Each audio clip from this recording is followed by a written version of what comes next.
NRL Journos show thanks to Triple M, Adam Peacock here, and over in the UK, Danny Weidler from 9 News. I can't decide who I'm fanboying more over, Reece Walsh or John Bon Jovi.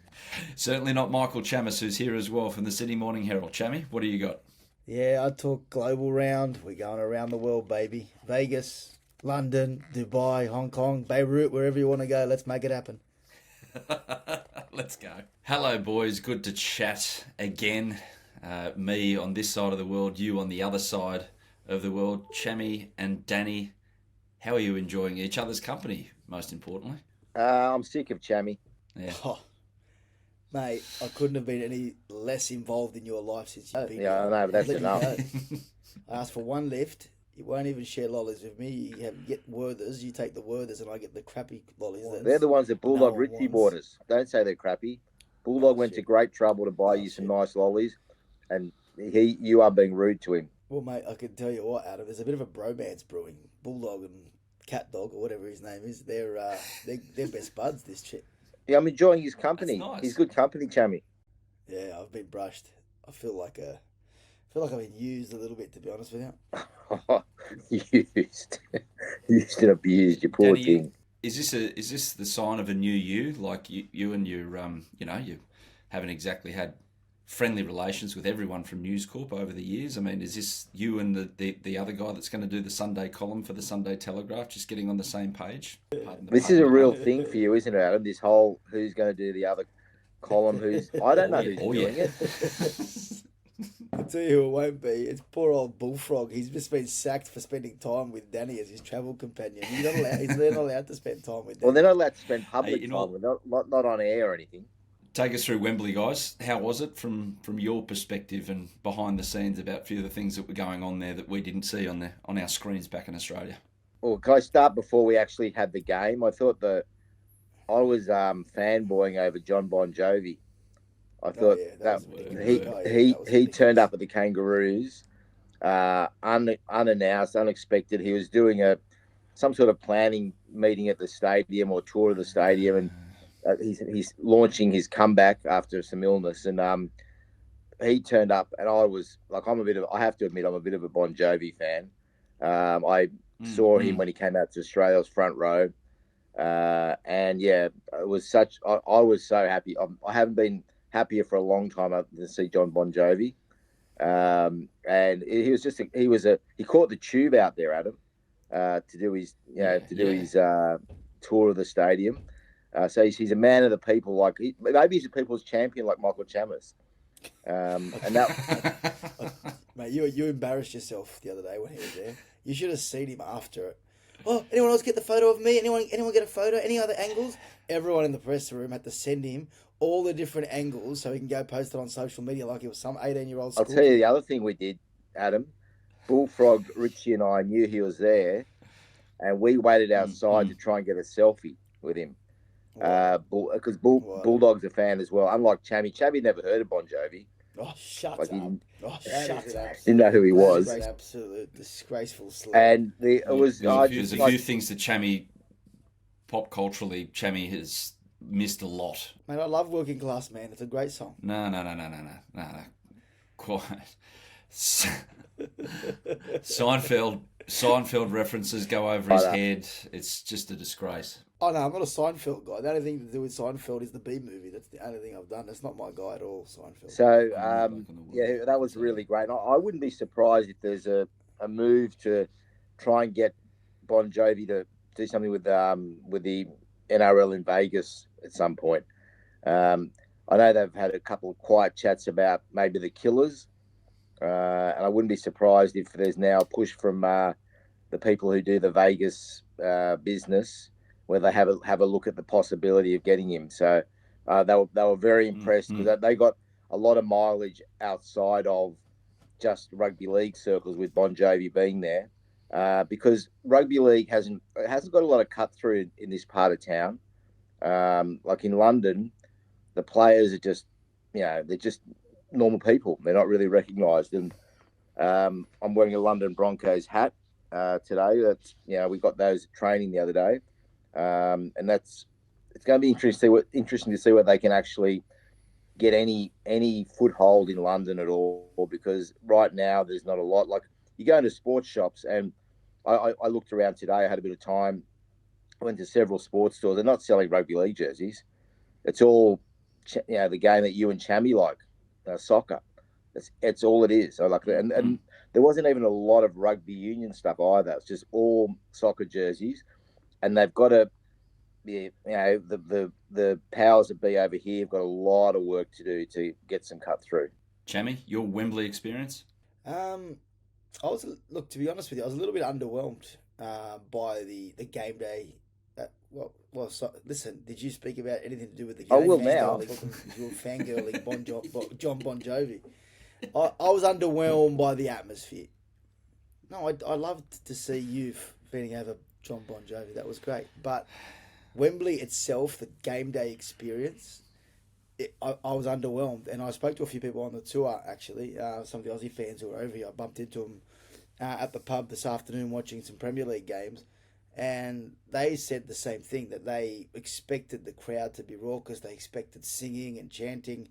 And the atmosphere was pretty flat. And it was like that at the start before Australia had even scored. And I guess it reflects the lack of rugby league following in London. A lot of them were coming here because of the novelty. I even said to someone, they asked me, "Oh, what are you doing here?" And I said, "I'm here for the Ashes." They said, "Oh, you like cricket, do you?" I had to explain to them, the league Ashes, they're back. So look, great stadium. Don't get me wrong.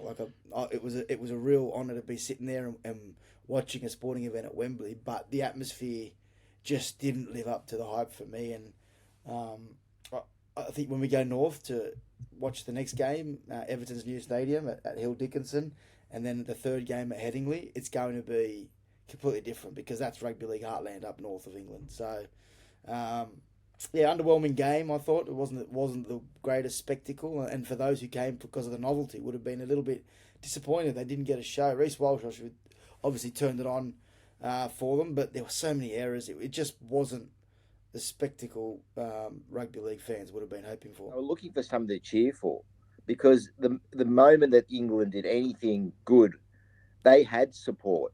They had a crowd on their side, but they just didn't play well. And that's why I think maybe the atmosphere didn't live up to what you were hoping, because I think there was a desire to lift the roof from the fans and really get behind that English side, but they didn't do enough or anything really to give them that kind of hope that they were looking for, that inspiration that because when England, even when they scored that try at the end, which was nothing in it, but they got a huge cheer, and whenever they did anything slightly good, the fans got behind them. But I think they were disappointed in what was dished up by the England side, and it wasn't a great test match. I agree with you on that. Australia were okay in the first half, and I thought they were good in the second half, and I think that they're going to get even better, obviously, as they go on. So I'm hoping that that we see an improvement from England to make it an even better contest, but that's no guarantee, is it? Chammy, anything else from behind the scenes there, or anyone signing Reece Walsh up to endorsements in the UK or throughout continental Europe? Nothing that stands out. Reece is clearly the pin-up boy of rugby league, and it's not just through what he's doing on the field, off the field as well. Danny will probably attest to this. He's been great to deal with this tour. I know he's been sort of hidden away from the media in terms of doing interviews, but happy to come up and have a chat. Seen him with the fans, with the kids. He's just box office at the moment, and he's ticking all the right things for the game. So his profile is growing through the roof, as well as his rugby league game. We watched him perform, and you expect him to do what he did with the ball in hand, but his ability to read the game defensively, put himself in the right positions. I spoke to Nathan Cleary after the game about it, and he said his respect for him has gone through the roof just because of what he's been able to do. If you go back to 2023, when that last 20 minutes of the grand final, Brisbane, in that situation, in a position they shouldn't have lost that grand final. The Panthers exposed Reece Walsh defensively on a couple of occasions, and Nathan said he's not that footballer anymore. Like he was superb defensively in the grand final. 3 crucial moments, stopping Kamikamitha, stopping Pappenhausen, and then at the end when Katoa was running away with it, he found himself in between the ball and the attacker. So he did it again at Wembley. He's becoming the complete footballer, and I know he's missed out on Origin, but it'll be hard to leave out of the Queensland team next year. A couple of observations from behind the scenes. First of all, I've got to compliment Michael Chammas on his popularity amongst the English journos. Here we go. What? No, I'm saying I'm giving you a rap, Chammy. Very popular. Thank you, mate. Very well known amongst the English journos. Big fans of his work. I also want to. I found, it's true, Chammy. A lot of catwalking references for me. So the pod is quite well listened to, and to the people who came up to Chammy and I, quite a few. A bit of a shout out to them for their support of the pod.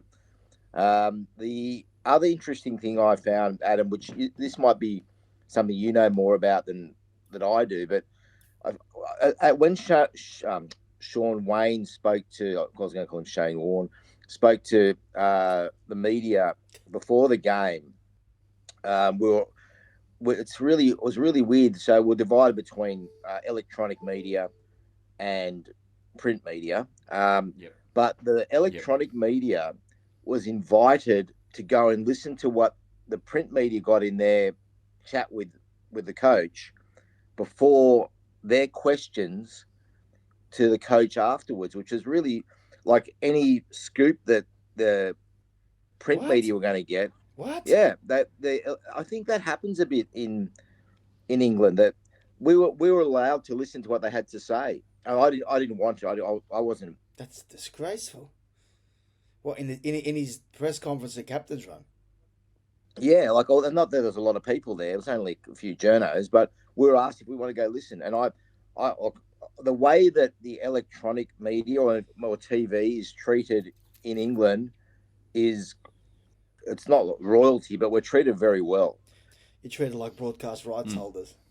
Yeah, but we're treated really well. Like like the access, the people on the ground with the rugby league over here have been outstanding. They've gone out of their way to really help, and it's a level of regard and respect which I don't think we get back home. And it's really, really, great to see the efforts they've gone to. But I've found it interesting that the print media, maybe they're not treated at that same level. I don't know, because obviously I do both forms in my job, but I don't know. Is that a thing, Adam, where it happens in soccer, or is there more of an emphasis on electronic media? Yeah, well, in football, they're pretty much.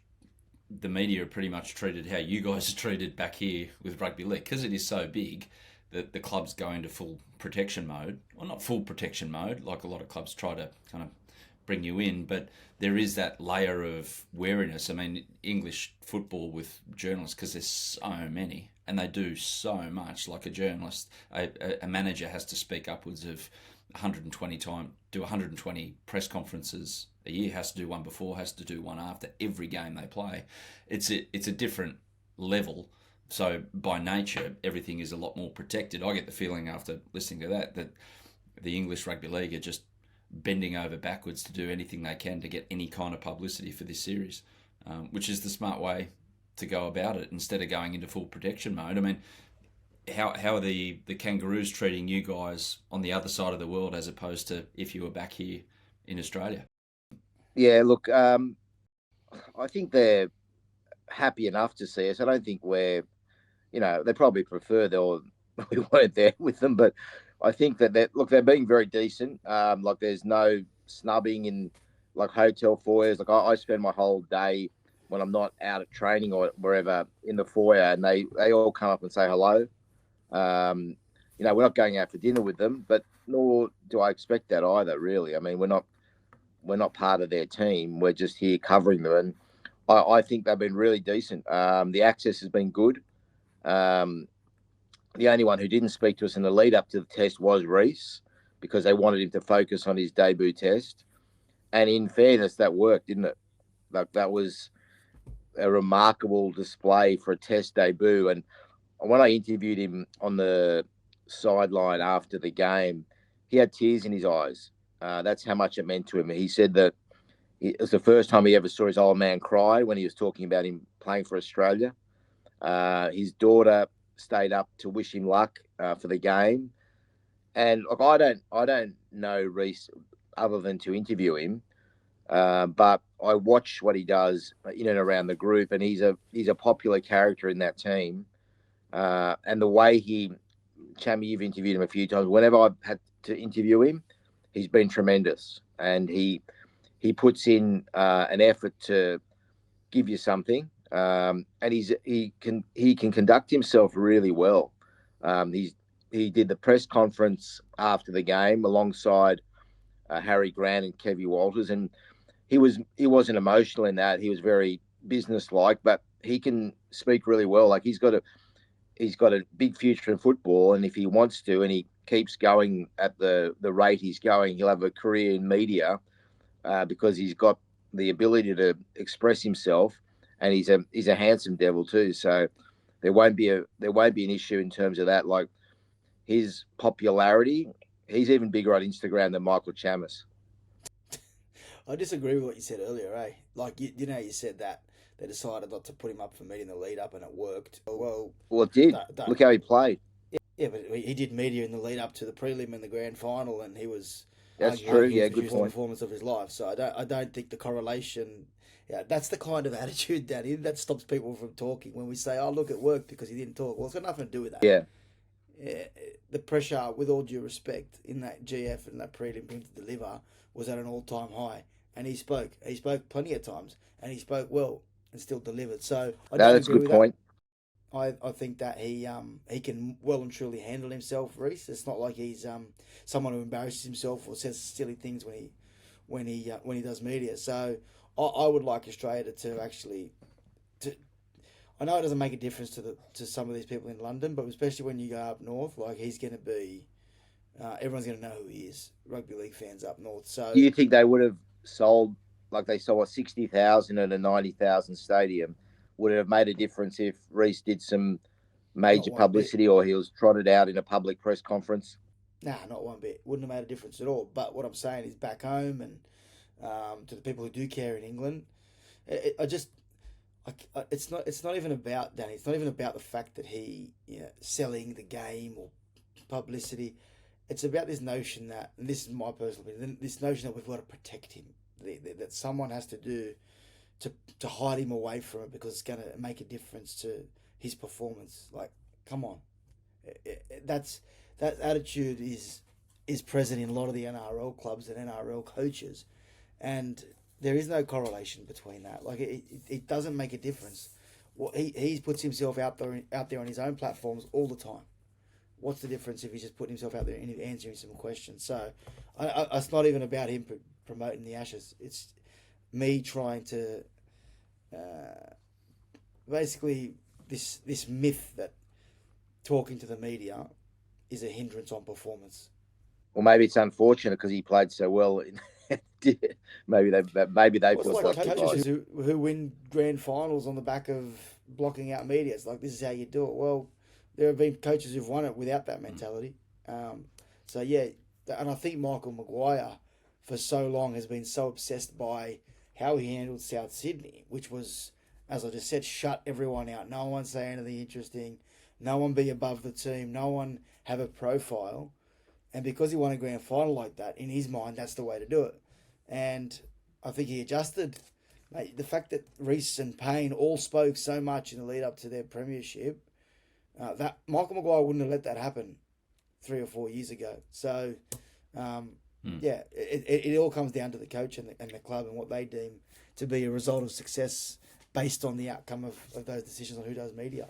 Hey guys, you were probably asleep when it was happening. You might have woken up and the game hadn't been finished, but Tonga Samoa at Suncorp Stadium was quite the spectacle. The pre-game was just amazing. I was absorbed by it. The game was pretty good. Samoa put on a clinic, relatively speaking. It was great to see. There was nearly 55,000, nearly 50,000 people there at Suncorp Stadium. It's exactly what the NRL want international footy to be. Probably want Tonga to be a bit more competitive if they play regularly against Samoa. They don't want to be this constant gap. But outstanding day of footy in Brisbane, even though a thunderstorm threatened to cancel the whole thing and saw a 90-minute delay. Adam, can I tell you my experience of that game?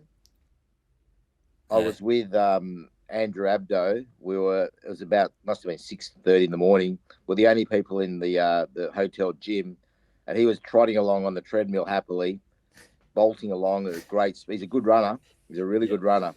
Yeah. And he was quite friendly as he walked in, and all of a sudden I see him start looking at his phone, and then he disappeared. I sent him a text saying, "Hey, you brushed me." He never say goodbye.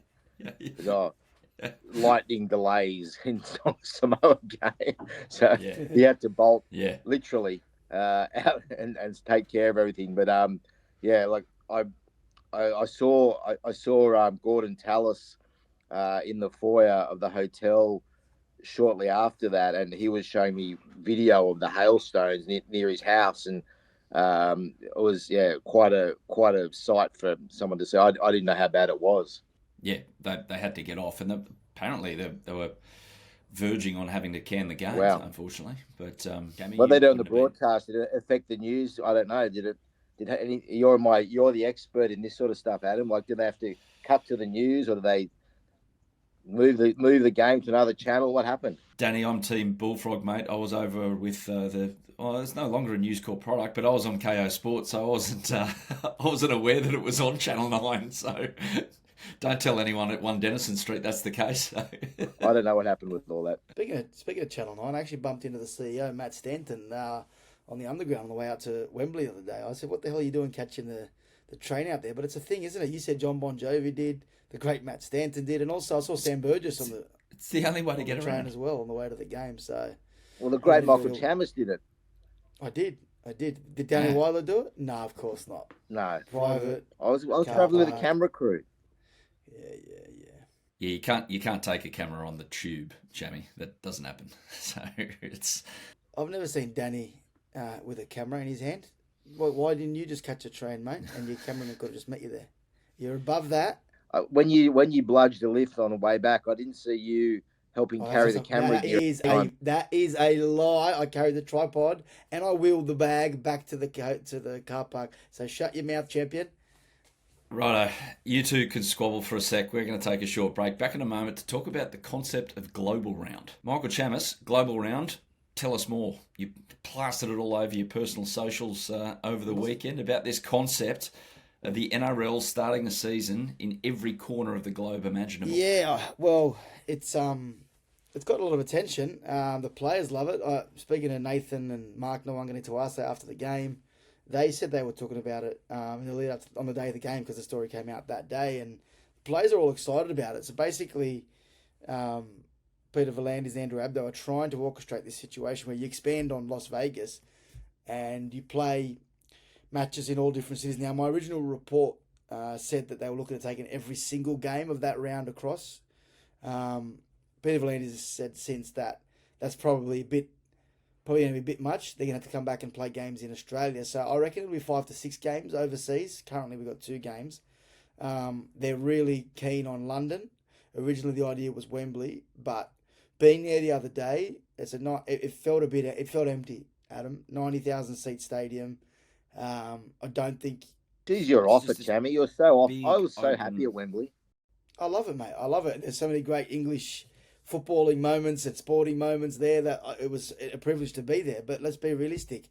What we want is a packed out stadium with an atmosphere, and it didn't feel it the other day. So in my mind, you need to explore Tottenham Stadium. You need to explore Emirates, Arsenal Stadium. Like they hold, I think Tottenham holds 62, Arsenal holds 60. So that would be perfect. Like in my mind, you take the Brisbane Broncos over there, you play the London Broncos. That could be their first game in the Super League if they get promoted in 2027. So you can turn it into this whole weekend at one of these venues, as long as they don't clash with the Premier League, it would be insane. It would be insane, and I just feel like you will not get 90,000 there unless you can get a big drawing Super League club to be part of it in a triple header. Because I imagine if you're going to go to London, you take two games there, you play the 4 teams, and then you have a Super League game as well after it. That would be a great model. So if you could do it that way and get 90,000, then so be it. Let's play at Wembley. It's a great venue. But I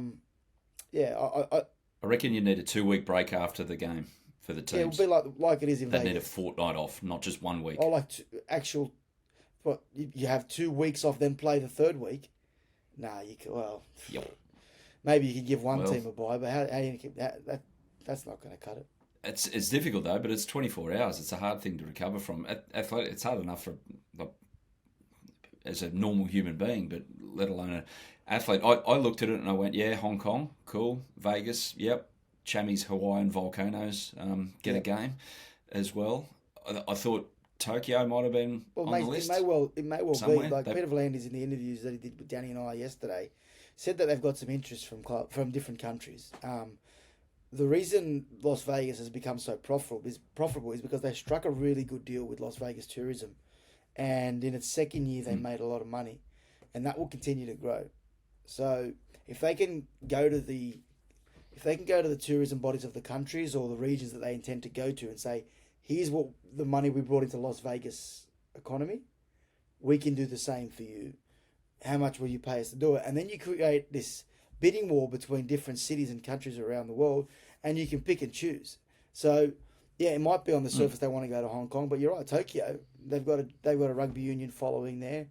That would be something. Singapore have got a great stadium. You could play it in Singapore. You want to make it appealing to the fans as well.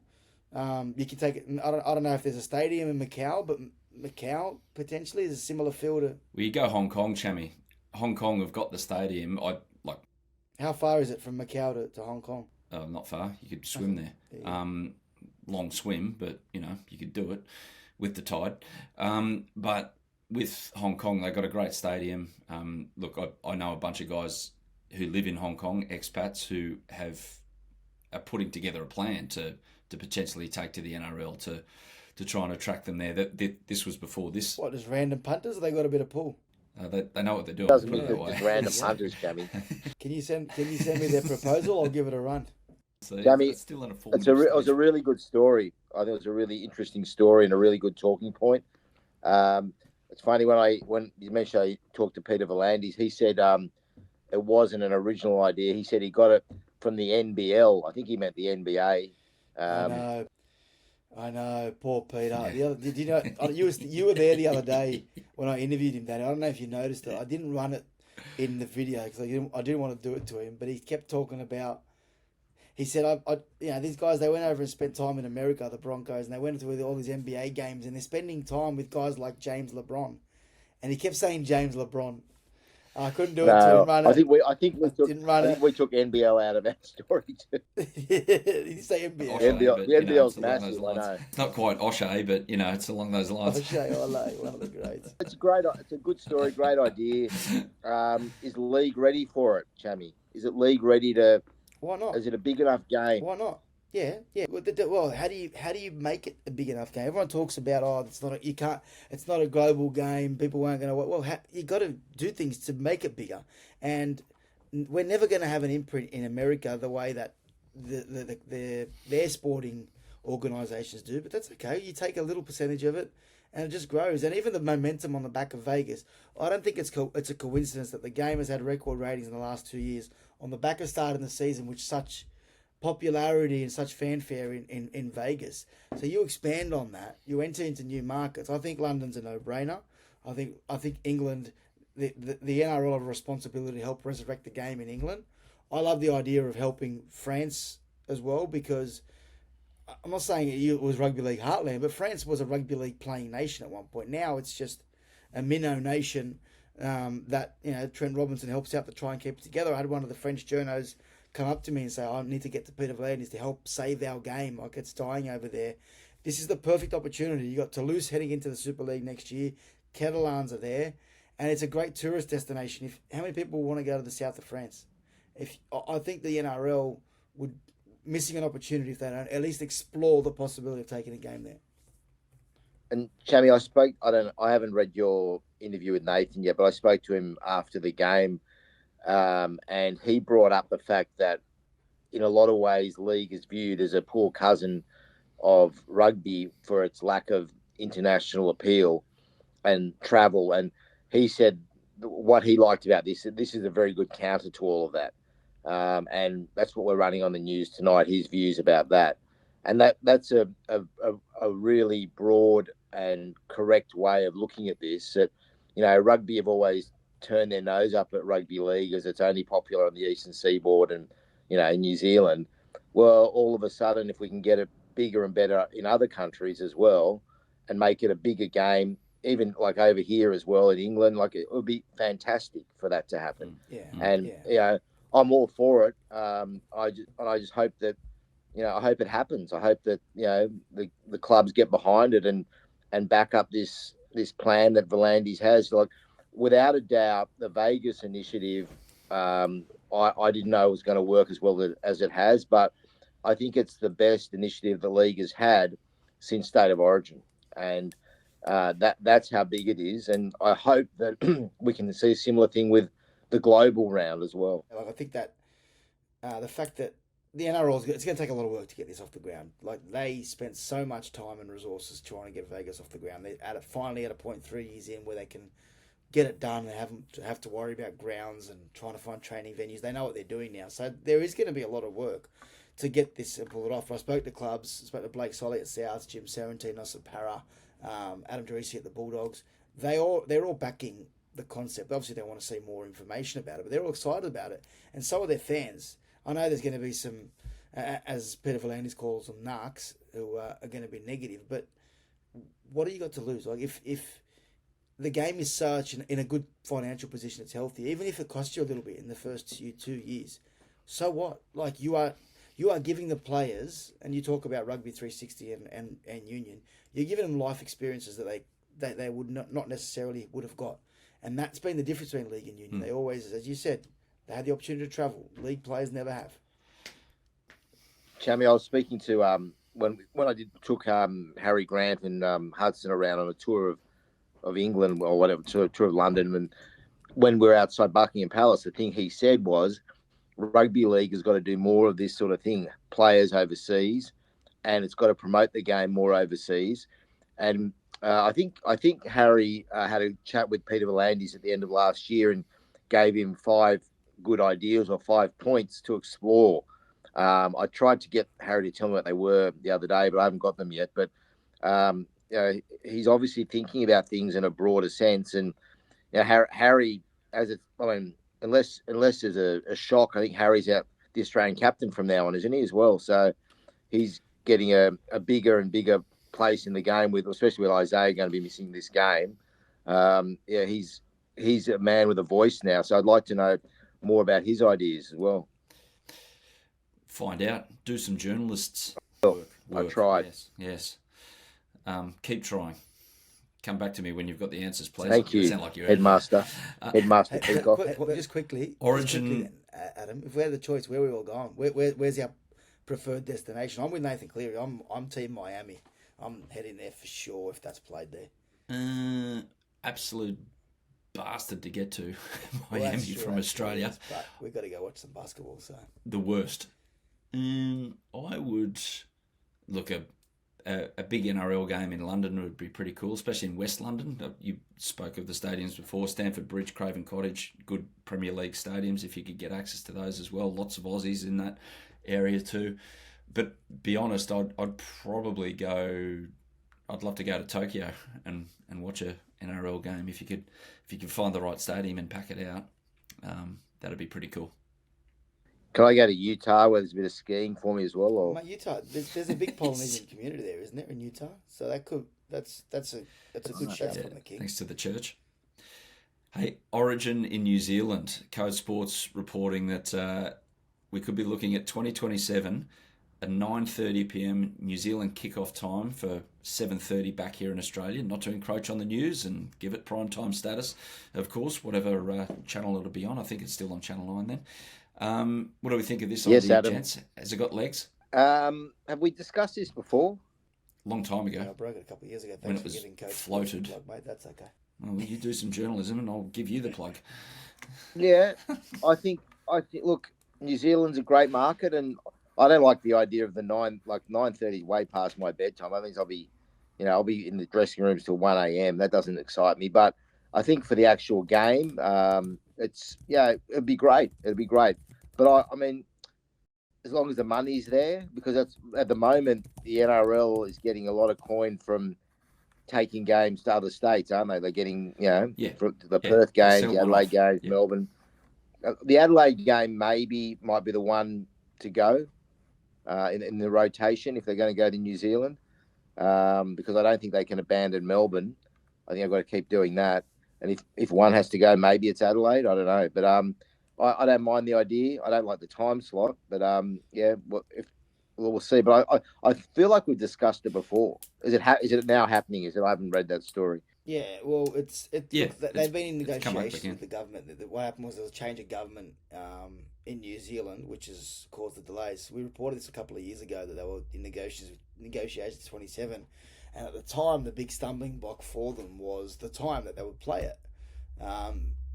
If they played at Eden Park, there are noise restrictions at Eden Park, so they need an exemption from Auckland Council to be able to play it so late. I'm just looking at my old story here. One of the stumbling blocks is a noise restriction policy at Eden Park that limits events to a 40 decibel sound reading after 10:30 p.m.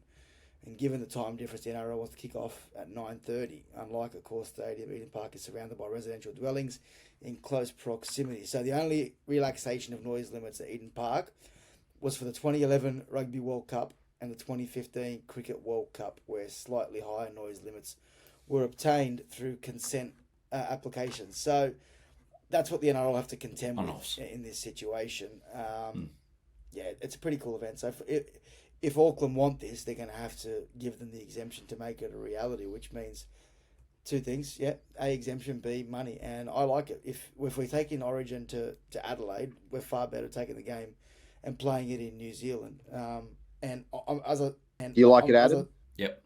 Yeah, I mean, the kickoff time doesn't worry me. It's a one-off, like Chammy says, about the noise restrictions. I'm sure Peter V'landys has got around things like that pretty well in the past with either horse racing. I mean, he put a freaking barrier drawer on the Opera House, for goodness sakes. So I think a little noise restriction once every 4 years in Auckland will be fine. The kickoff time doesn't worry me because, I mean, big sporting events, they look at the Thriller in Manila and the Rumble in the Jungle. I think they were like 2 a.m., 4 a.m. in the morning to satisfy American TV needs. So if you have a big enough event, people will go through the gates. It will pack out, and it will be great. I see no downside in something like this. No, I know this wasn't on the rundown, but just before we got on, I was reading a tweet from Christian Nicolucci about a story he wrote about Adam Reynolds about in his book, which is coming out, about the battle that Adam's wife had with drugs. And I just want to say that it's something that a lot of people in the game had an idea of, but the fact that Adam has now detailed it in his book, and his wife has been willing to have it out there and talk about all of this, I think it's a lot of credit to that family, and I really want to read that story. I think that's I don't know. The more I learn about Adam Reynolds as a person and as a player, the more I like him, and I'm so happy for the success that he had as a footballer this year again, and also the fact that things are working out on the home front as well. I think it's a story that everyone's got to get behind, and it's a book that I really want to read. I tend to read a lot of Christian Nicolucci, but I will definitely read the Adam Reynolds book. He's your colleague, Chammy. Love you, Nico. How do you treat your enemies? Pretty much the same. Yeah. That's why when you rock up and you look like you haven't slept in 8 weeks, there is zero sympathy from anyone. I actually had a few people. Danny's actually part of the right. world. What he said earlier in the podcast about, I'm amazed the amount of English people who said, "Oh, we listen to your podcast, we listen," It's incredible. And the only people came up to me and said, "Oh, how's your jet lag going?" I guess that's social media as well. But yeah, a lot of people remember in Origin earlier in the year. I said to you there was a guy who came up to me from Bradford. He flew all the way out there. He watched the game and flew back the next day. I hope he's listening again. But that was the first that we realised we've got a bit of an English following. So, mate, we're going to go global round 2. We're gonna have podcasts in London. We'll invite you here, Adam. You can be part of the team. Producer Curtis, you can stay in Sydney. We'll invite you, Adam. Sydney. Lucky Adam. Magnanimous, as always, Chammy. What a man. A man of the people, the people's champ, Michael Chammas. Gents, is that about it? Have you got anything else before you No, that's it. I wanted to make sure I gave Adam Reynolds a good mention. That's all. No, fair shout. Big feature in the Sunday papers it was from Christian Nicolucci, so outstanding stuff. Gents, enjoy each other's company, England's company over there. Enjoy up north. Good people up there, and we'll chat next week. Come on, you Spurs. Thank you, Adam.